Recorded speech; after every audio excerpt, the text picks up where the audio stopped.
Hey loves, welcome to or welcome back to my channel. I'm Nisa and I'm so excited to show you guys how I went from curly to this straight blowout look.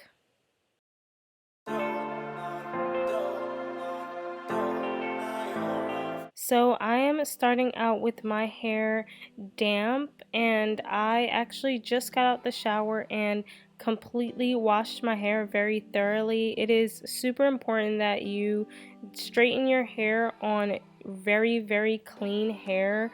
If you have any dirt or oil buildup, it will affect the way that your blowout turns out, and it will also not last very long whatsoever. So I like to go in with my hair shampooed twice and conditioned through the mids and ends once. And if you guys want to see how I do my wash day hair routine, then leave a comment down below because I'd love to show you guys how I like to wash my hair once a week. And in this point, I'm just brushing my hair through with the wide tooth comb side of this double-sided comb that I have. I am super harsh on brushing my hair, so I definitely would not recommend going this ham on your hair. It's super abrasive. At this point, I realized that my mom was FaceTiming me, and so this is me just answering her FaceTime call, and you'll see me talking to her throughout the video, so don't mind that. There she is. She's so cute. We love mom. Okay, so now that my hair is parted down the middle and thoroughly brushed out, I'm going in with the first of two heat protectants that I'm going to use for today. And this first one is the Kim Kimmel Healthy Hair Repair and Renew heat protectant. I love this heat protectant because I think it works super powerful and strong to protect your hair against high heat. It has sweet almond and coconut oil inside of it, and it definitely specifically says it's for wavy, curly, and kinky hair types. So love that. No parabens, no sulfates, and it is color safe, which is also really important for me, being that I have bleached my hair and I do have toner in my hair. It's super important that I don't put products that are going to completely alter my color. So I'm just thoroughly spraying this in my hair and trying to make sure I saturate it really well. Yeah, so that's what I'm doing here.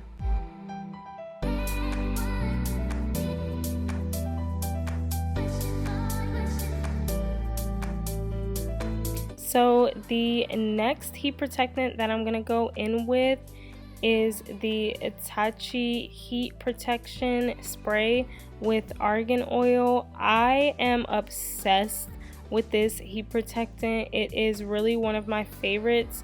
So first and foremost, I love the sprayer that this comes with. It is really wide and it's kind of misty, so it really is easy to apply a bunch of this to your hair at once. A couple sprays on each side really does completely cover your hair, and I just love the shine that this gives without being greasy. It's super lightweight but also adds just that perfect amount of shine, and it really does protect your hair from getting frizzy, and it protects against humidity. So I am definitely here for this one. This is definitely one of my favorites. And now I'm just going in and combing through my hair and also allowing some time for both of these heat protectants to dry just a little bit on the hair.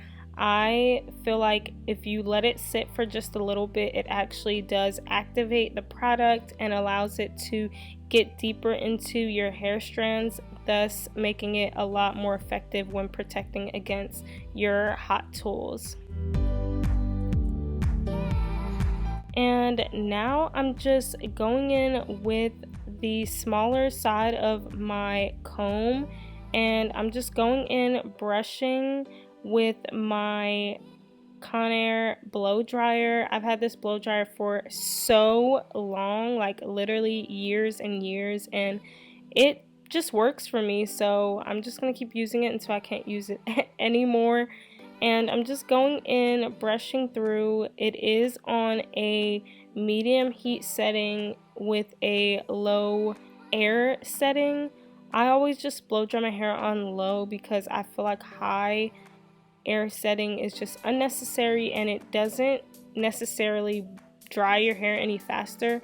I find it just tangles my hair up a lot more, which is just, it just doesn't work for me. So I'm using low air blowing with a medium heat setting, and every now and then I am putting some cool bursts onto my hair so that I can let my hair kind of balance the heat out throughout combing out.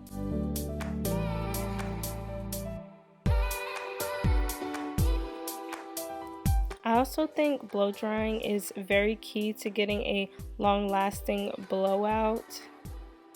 So now my hair is completely blow dried and this is what it looks like.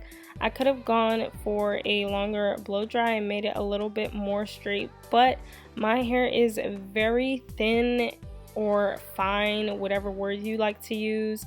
So it's not very thick or coarse. So this is a perfect base for me to work with, and in order to achieve a really nice straightened look.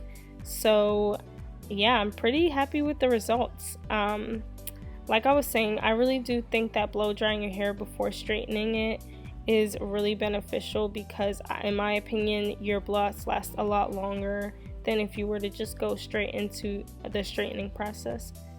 So I'm just tying my hair up. I like to work on one half of my hair and then do the other half. I just find that this technique works a lot better for me. It's also really good because I don't miss any pieces, especially in the back area, if I part this way. If you want to part from ear to ear, then do it that way. I know some people like to do it that way. But this way just works the best for me, and I find that I don't miss anything and it's a lot more cohesive for me to do it this way. So I'm just clipping up the rest of my hair and I'm gonna start working on straightening out this first section, and I'm plugging up my flat irons. I should have plugged them up before going in and parting my hair, but honestly I just completely forgot. So yeah, this is me just plugging it up now and heating it up. Honestly, I never go in with a specific level of heat. I usually stay anywhere between 360 to about 390, just depending on how much time I have to flat iron my hair. And since I was getting ready for work in this video, I decided to go in with 390 just to be able to get it done a little bit quicker with less passes. So I'm gonna go in and start to comb out my tangles with this very tight bristled comb, just to make sure I get all of the small knots out and my hair is as brushed out as possible. Tell me if you're like me and you just put the other parts of your hair that you need out of the way into your mouth, because that is definitely what I do when I straighten my hair and I need it out of my face, or even when I curl my hair. I don't know. I have clips and for some reason I just choose this life. So yeah, I brought you guys a little bit closer so you'll be able to see these first couple of passes on this first section. So in the beginning I was trying to do the chase technique. If you don't know what the chase technique is, it's just when you put the comb onto your hair and you run it down your hair strands as you pass your flat iron down your hair.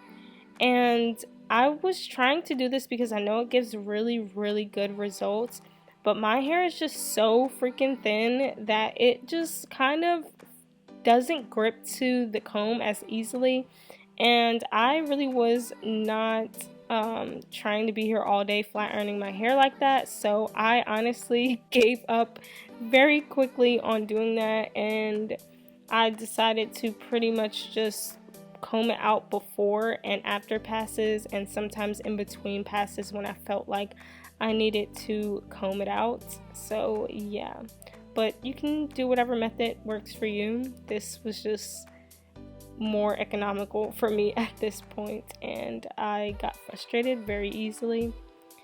So I usually take my sections and I like to do my one horizontal slice out of the part, and then I go in with about 3 or 4 vertical parts, working my way from the back all the way to the front towards my forehead.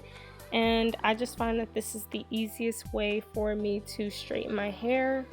And as far as my sections sizes, I like to do small to medium size sections, because I find that if I do any bigger than that I can't get to my roots and actually get in there and straighten them properly. Therefore, it'll cause like these weird bumps in the root of your hair, and if you have enough of those bumps in your hair, honestly, your blowout will kind of look a mess, in my opinion.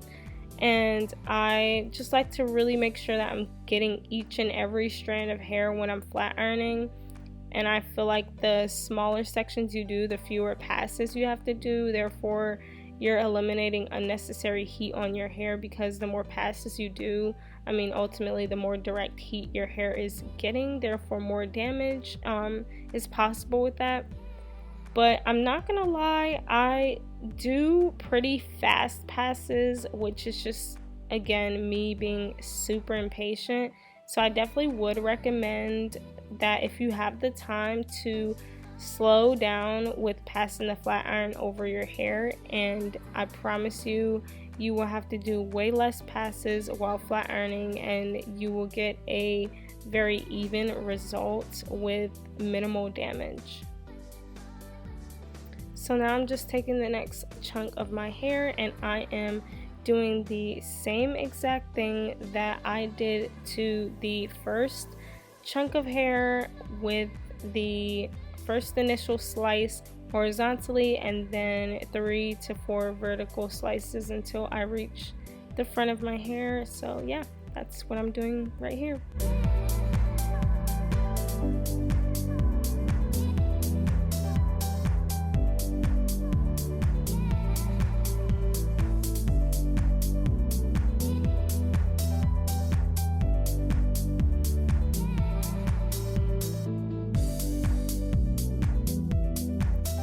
I really like to bump the ends of my hair, because I just find that it adds more volume, and I don't like the bone straight look on me. So yeah.